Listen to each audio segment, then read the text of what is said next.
വിഷയത്തിൽ എക്കാലവും ശ്രദ്ധേയമായ വിവാദങ്ങൾക്കും വെളിപ്പെടുത്തലുകൾക്കും വേദിയാകാറുള്ള ആത്മകഥകളുടെ നിരയിലേക്ക് CPM കേന്ദ്ര കമ്മിറ്റി അംഗവും മുതിർന്ന നേതാവുമായ EP ജയരാജന്റെ ഇതാണെന്റെ ജീവിതം എന്ന പുസ്തകവും കടന്നു വന്നിരിക്കുകയാണ്.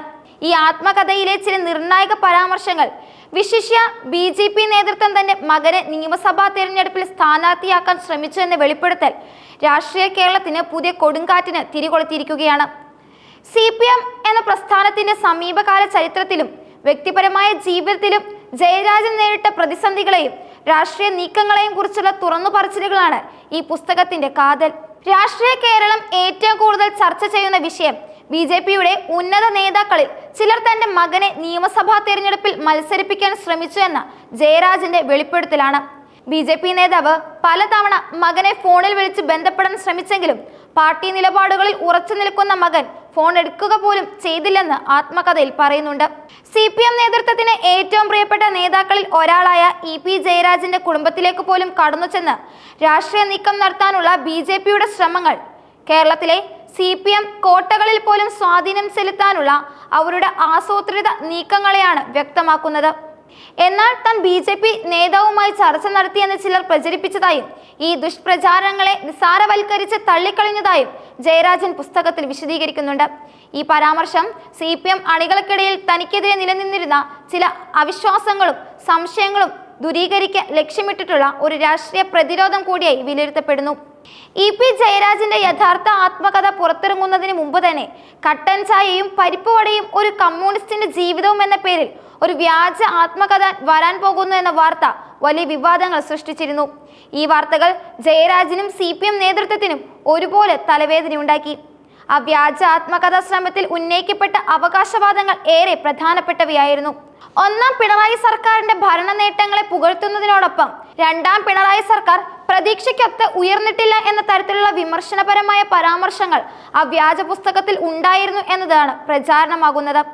EP ജയരാജനെ പോലെ ഒരു മുതിർന്ന CPM നേതാവ് സ്വന്തം പാർട്ടിയുടെ ഭരണത്തെക്കുറിച്ച് വിമർശനം ഉന്നയിച്ചെന്ന വാർത്ത രാഷ്ട്രീയ എതിരാളികൾക്ക് വലിയ ആയുധമായി മാറുകയും CPM നേതൃത്വത്തിനുള്ളിൽ വിഭാഗീയതയുടെ സൂചനകൾ നൽകുകയും ചെയ്തു. ഇത്തരം വ്യാജ പ്രചാരണങ്ങളെയും വിവാദങ്ങളെയും നേരിടാനുള്ള ശക്തമായ പ്രതിരോധമായാണ് ഇപ്പോൾ പുറത്തിറങ്ങിയ ഇതാണെന്റെ ജീവിതം എന്ന യഥാർത്ഥ ആത്മകഥയെ രാഷ്ട്രീയ നിരീക്ഷകർ വിലയിരുത്തുന്നത്. വ്യാജ പ്രചാരണങ്ങൾ തന്റെ യഥാർത്ഥ നിലപാടുകളെയും പാർട്ടിയോടുള്ള പ്രതിബദ്ധതയെയും ചോദ്യം ചെയ്ത സാഹചര്യത്തിലാണ് ജയരാജന്റെ ഈ തുറന്നു പറച്ചിൽ. EP ജയരാജന്റെ രാഷ്ട്രീയ ജീവിതം എന്നും പോരാട്ടങ്ങളുടേതായിരുന്നു. CPM സംസ്ഥാന സെക്രട്ടേറിയറ്റിൽ അംഗമായിരുന്ന അദ്ദേഹം പലപ്പോഴും രാഷ്ട്രീയ വിവാദങ്ങളുടെ കേന്ദ്ര ബിന്ദുവായി മാറി. കണ്ണൂരിലെ തീവ്രമായ രാഷ്ട്രീയ പോരാട്ടങ്ങളിൽ സജീവമായി പങ്കെടുത്ത അദ്ദേഹം രാഷ്ട്രീയ എതിരാളികളുടെ ആക്രമണങ്ങളെയും അതിജീവിച്ചാണ് മുന്നോട്ട് വന്നത്. ആത്മകഥയിൽ തന്റെ കൗമാരകാലത്തെ രാഷ്ട്രീയ പോരാട്ടങ്ങളെക്കുറിച്ചും പോലീസ് അതിക്രമങ്ങളെക്കുറിച്ചും അദ്ദേഹം വിശദീകരിക്കുന്നുണ്ടാകണം. ഒന്നാം പിണറായി വിജയൻ മന്ത്രിസഭയിൽ വ്യവസായ മന്ത്രിയായിരുന്ന ജയരാജന് ബന്ധു നിയമന വിവാദത്തെ തുടർന്ന് മന്ത്രിസഭയിൽ നിന്നും പുറത്തു പോകേണ്ടി വന്നത് അദ്ദേഹത്തിന്റെ കരിയറിലെ ഒരു വലിയ തിരിച്ചടിയായിരുന്നു.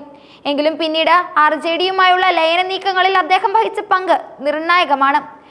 CPM കേന്ദ്ര നേതൃത്വത്തിൽ അദ്ദേഹത്തിനുള്ള സ്വാധീനം എത്രത്തോളം ഉണ്ടെന്നും തെളിയിക്കുന്നതായിരുന്നു അത്. രണ്ടാം പിണറായി സർക്കാരിൽ അദ്ദേഹം മന്ത്രിസഭയിലേക്ക് എത്താതെ CPM സംസ്ഥാന കൺവീനറായി ചുമതലയേറ്റത് അദ്ദേഹത്തിന് പാർട്ടിക്കുള്ളിൽ വലിയ പ്രാധാന്യം നൽകി.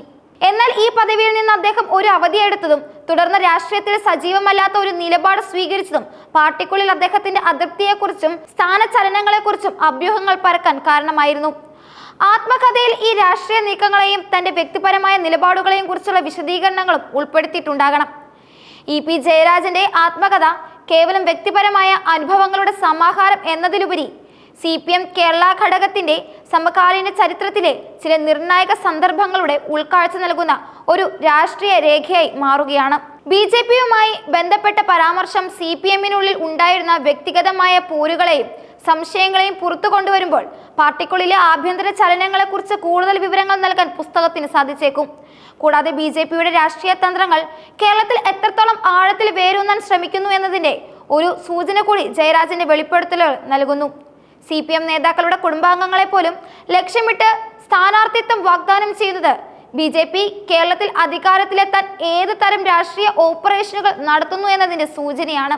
ജയരാജന്റെ ജീവിതത്തിലെ സുപ്രധാനമായ മറ്റൊരു സംഭവം അദ്ദേഹം വധശ്രമത്തിൽ നിന്ന് രക്ഷപ്പെട്ടതാണ്. ഈ സംഭവത്തിന്റെ പൂർണ്ണമായ വിവരങ്ങൾ തന്റെ കാഴ്ചപ്പാടിലൂടെ അദ്ദേഹം ആത്മകഥയിൽ വിവരിക്കാനും സാധ്യതയുണ്ട്. ചുരുക്കത്തിൽ EP ജയരാജന്റെ ഇതാണ് എന്റെ ജീവിതം എന്ന ആത്മകഥ ഒരു വ്യക്തിയുടെ ജീവിതാനുഭവങ്ങൾ എന്നതിലുപരി കേരളത്തിലെ സമകാലിക രാഷ്ട്രീയ ചരിത്രത്തെക്കുറിച്ചും CPM എന്ന പ്രസ്ഥാനത്തിന്റെ ആന്തരിക ചലനങ്ങളെക്കുറിച്ചും രാഷ്ട്രീയ എതിരാളികളുടെ തന്ത്രങ്ങളെക്കുറിച്ചും വിലയേറിയ ഉൾക്കാഴ്ച നൽകുന്ന ഒരു പുസ്തകമായി മാറിക്കഴിഞ്ഞിരിക്കുന്നു. ഈ വെളിപ്പെടുത്തലുകൾ വരും ദിവസങ്ങളിൽ കേരള രാഷ്ട്രീയത്തിൽ വലിയ സംവാദങ്ങൾക്കും പ്രതിവാദങ്ങൾക്കും വഴി തുറക്കുമെന്നതിൽ സംശയമില്ല.